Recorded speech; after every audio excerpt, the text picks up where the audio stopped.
আজ তোমাদেরকে একটা আমার পার্সেল রিওপেন করে দেখাবো। ঠিক রিওপেন না, মানে খুলে দেখাবো। বলতে গেলে রিওপেন বললে তো বোঝা যায় যে আমি আগে খুলেছিলাম, তা নয়, আনর্যাপিং করে দেখাবো।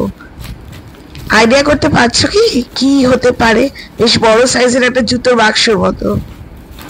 আমি তো জানি কি এসেছে, কিন্তু আমি তো এখনো জিনিসটা অনলাইনে আনানো, খুলে দেখা, সেই যে আনন্দটা সেটা তোমাদের সাথে ভাগ করে নিচ্ছি। ভালো করে লক্ষ্য করে দেখো তো কি হতে পারে। এখন আমি বলবো না, এরকম দেখো, বাক্সটা হলো এরকম।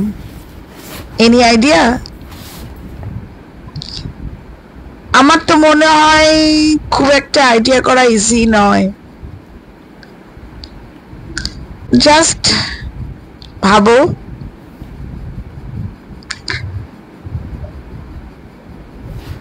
এইবার আমি খুলে দেখাবো ভেতরটা, তবে বুঝতে পারবে সেটা কি জিনিস।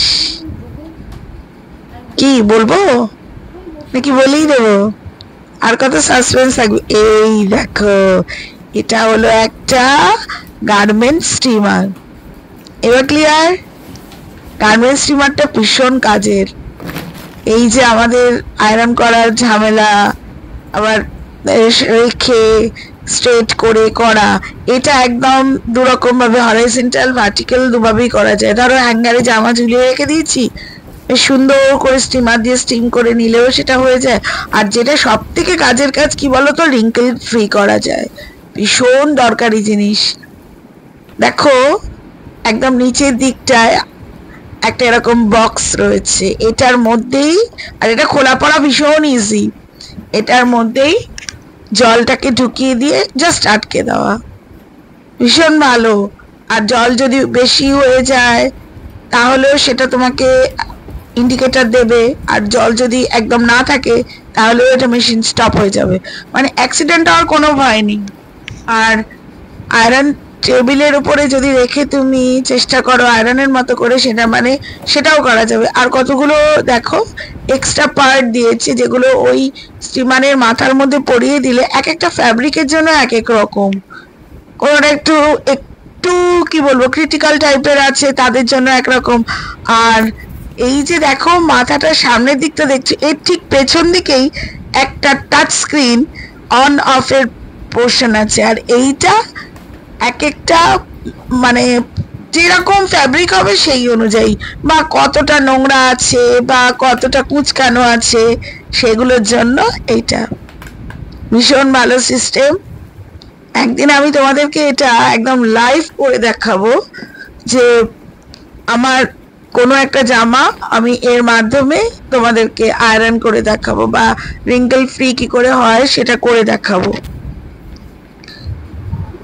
দেখবে তখনই তোমরা বুঝতে পারবে একদম ডাইরেক্ট কিরকম হচ্ছে না হচ্ছে।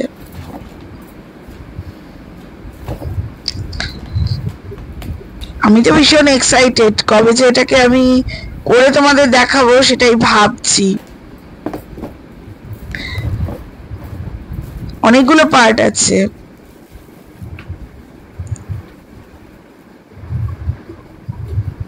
তারটাও রয়েছে, খুব সুন্দর। মানে এখন কত কিছু না এসে গেছে, দেখতেও এত সুন্দর। বাক্সটা লাগানো পড়ানোতে কোনো প্রবলেম নেই।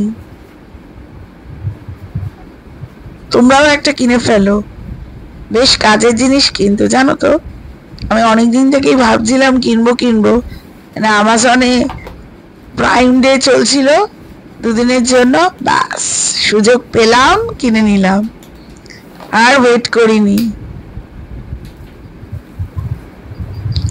ভীষণ সুন্দর দেখতে।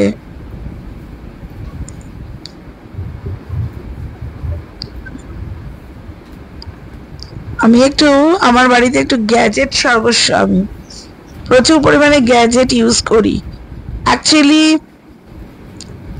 মানে নতুন নতুন গ্যাজেট ইউজ করতে আমার খুব ভালো লাগে, আর তার সাথে দেখো কাজটাও হয়ে যায়, সব মিলে বেশ ভালো।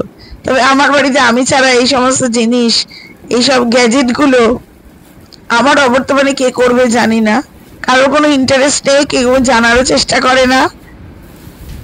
আমিই কিনি, আমিই করি, আমিই সবকিছু করি। এবার ওটাকে আবার বক্সের মধ্যে ঢুকিয়ে রাখছি, কারণ এটা তো আমি শুধু তোমাদের দেখানোর জন্যই, তোমাদের সামনেই আমি এটাকে র্যাপটা খুললাম, র্যাপিংটাকে খুললাম। এবার তো এটা আমাকে অবশ্যই ভরে রাখতে হবে, নাহলে তো নোংরা পড়ে যাবে। যবে ইউজ করব তবে আবার ব্যবহার মানে তখন আবার খুলে বের করব। এমন একটা ডেলিকেটিং বক্স যে কিছুতেই আমি সেট করতে পারছি না। তারপরে আলটিমেটলি দেখো এই করতে পারলাম। আর বক্সটা যদি ঠিক মতো না ভরতে পারি বক্সের মধ্যে, তাহলে তো ওর যে ওপরের পার্টটা সেটা তো ঢুকিয়ে রাখতে পারবো না, আর সেটা না ঢোকালে এটাকে আমি রাখার জায়গাও পাবো না। আমি তো সুন্দর আমার ওয়ার্ড্রোবের মধ্যে এটাকে ঢুকিয়ে দিয়েছি, এর ম্যানুয়াল বুক টুক সব